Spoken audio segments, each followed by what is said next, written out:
As you're kicking off your 2024 financial planning, how do you choose the right savings plan for your goals? Well, for starters, you should probably decide what those goals are. Are you building your emergency fund, saving up to buy a house, building towards retirement, something else, a combination of everything? I'm going to break saving strategies down into 4 distinct levels, from easy to more complex, so you can see where you fall and decide what's next for you. All right, let's hop to it. Just keep in mind, I'm not a financial advisor, and this is not personalized financial advice. Setting up your savings account and adding to it consistently is a great first step. When you're just starting out on your savings journey, a single savings account that is earning high yields will typically do the trick. You'll want to be sure that your account has no monthly maintenance fees and that it is federally insured. And you can typically find the answer to both of these questions by just digging around on the financial institution's website. Sometimes you already need to have a bank account in order to fund a new online savings account. And if you don't already have a bank account yet, you might find that it's easier to open one at a bank where you can physically go into a branch. It will also be convenient to pick an account that you can easily deposit into, whether that's through online transfer from your checking account or automated direct deposits of a portion of your paycheck, right? We talk a lot here about high yield savings accounts as options to earn higher annual percentage yields, APYs, than the average APY on a savings account at a traditional big bank. If your savings account is earning less than 1% interest, consider popping over to nerdwallet.com and just comparing a few other savings account options out there. I'm not saying you have to totally dump your current institution if you have a compelling reason for keeping it. Like if you have a brick and mortar location right across the street from your job, like maybe you want to keep that. But prioritizing higher interest earning accounts could help you achieve your savings goals faster and ensure your money isn't losing any value while being parked at a bank. And you can use this account to stash the money you have for your short-term goals. These are things like your emergency fund, which ideally you'd start by funding enough to cover an unexpected bill, say $500, and then grow from there to cover more substantial emergencies. Also, a rainy day fund will be beneficial when the infrequent expected expenses hit, like occasional car maintenance and other irregular expenses that you know are coming. You might even consider expanding on this strategy and opening a couple of different savings accounts that you have for different goals, which is what brings us to our second step of saving: expand your account types.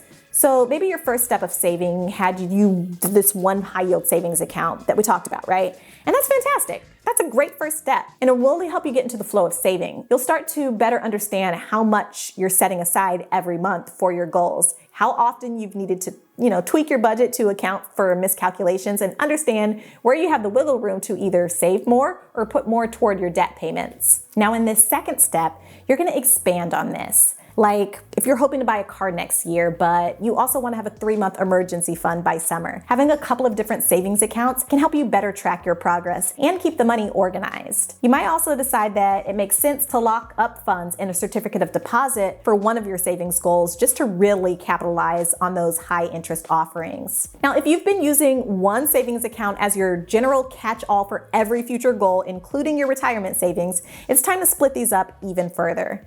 You'll need to have a dedicated retirement investment account. Now, there's no set time or age or dollar amount that will trigger this step in your savings journey. Generally speaking, though, the sooner you can do this, the better.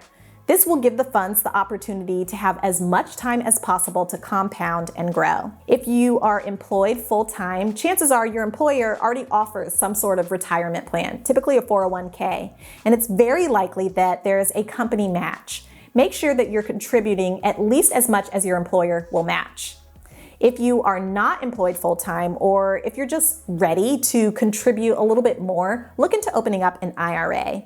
Individual retirement accounts, or IRAs, are available to virtually anyone and can be opened pretty easily. You'll just need to decide if you want a traditional IRA or a Roth IRA. Now, the main difference between these two is how and when your money is taxed. Your contributions to a traditional IRA are tax deductible, but the withdrawals in retirement are taxable. And then a Roth IRA is not tax deductible, but the withdrawals in retirement are tax-free. Obviously, you'll have to look at your own financial situation and decide which will best suit you, but a Roth can be a good start for a lot of investors since they come with more flexible early withdrawal rules and have fewer restrictions for retirees.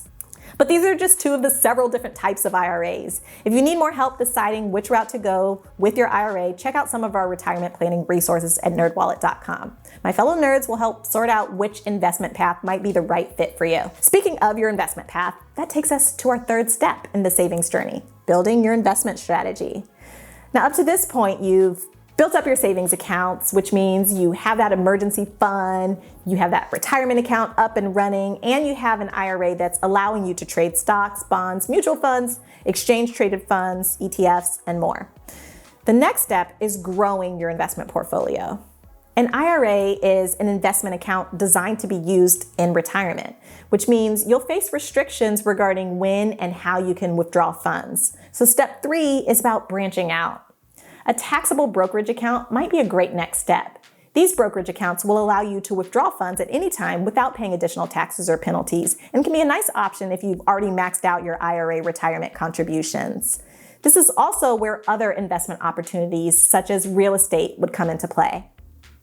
Purchasing a home for yourself or just as an investment property that you'll rent out might make sense if you've done your own due diligence and you've found that it's the right time for you personally to buy.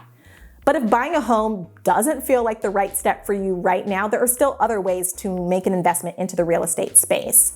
You might consider investing in real estate investment trusts or REITs, which will allow you to invest in real estate without actually having to handle the physical real estate. REITs own commercial real estate like office buildings and retail spaces, and can be a good investment option if you choose well, but they can be really complex. So try and stick with REITs that are publicly traded to hopefully minimize potential losses.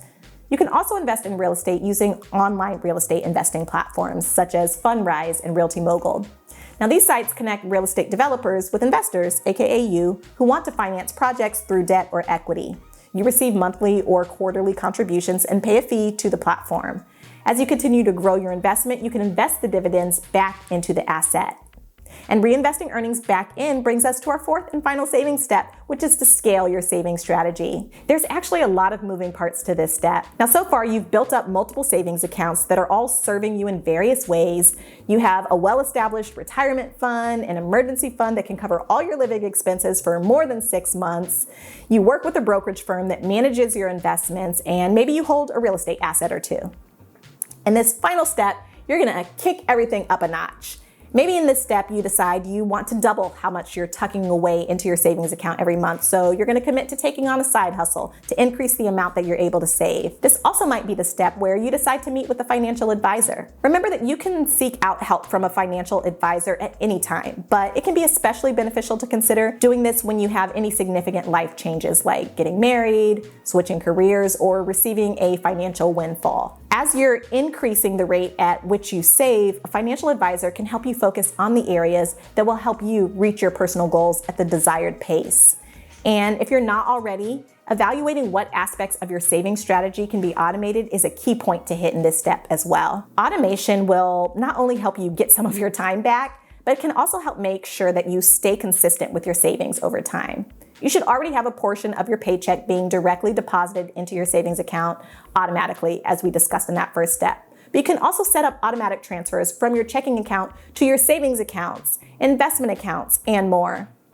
There's also a number of apps known as roundup apps that will let you save by rounding up the amounts from everyday purchases into your savings account. Saving money is a critical first step toward financial security and building wealth, yet so many people don't. In fact, only about half of Americans met or exceeded their savings goals in 2022. An emergency cushion and rainy day funds are key, but what if you want more than that? And that's the burning question, right? It's not just how do I save, but how much do I need to save to make sure there's enough to cover needs today and wants for the future? Remember that everything starts with a first step, and it's never too late to get started. Even if you feel like you only have $50 to save every month, someday that $50 might be $75 or $500. Wherever it makes sense for you to start, and then build from there. Thanks so much for watching Control Finance. I know I breezed through a lot of information here, so if you need more clarity on any of the points I mentioned, do a search here on the NerdWallet YouTube channel or at nerdwallet.com. My fellow nerds and I got you covered. I'll see you there.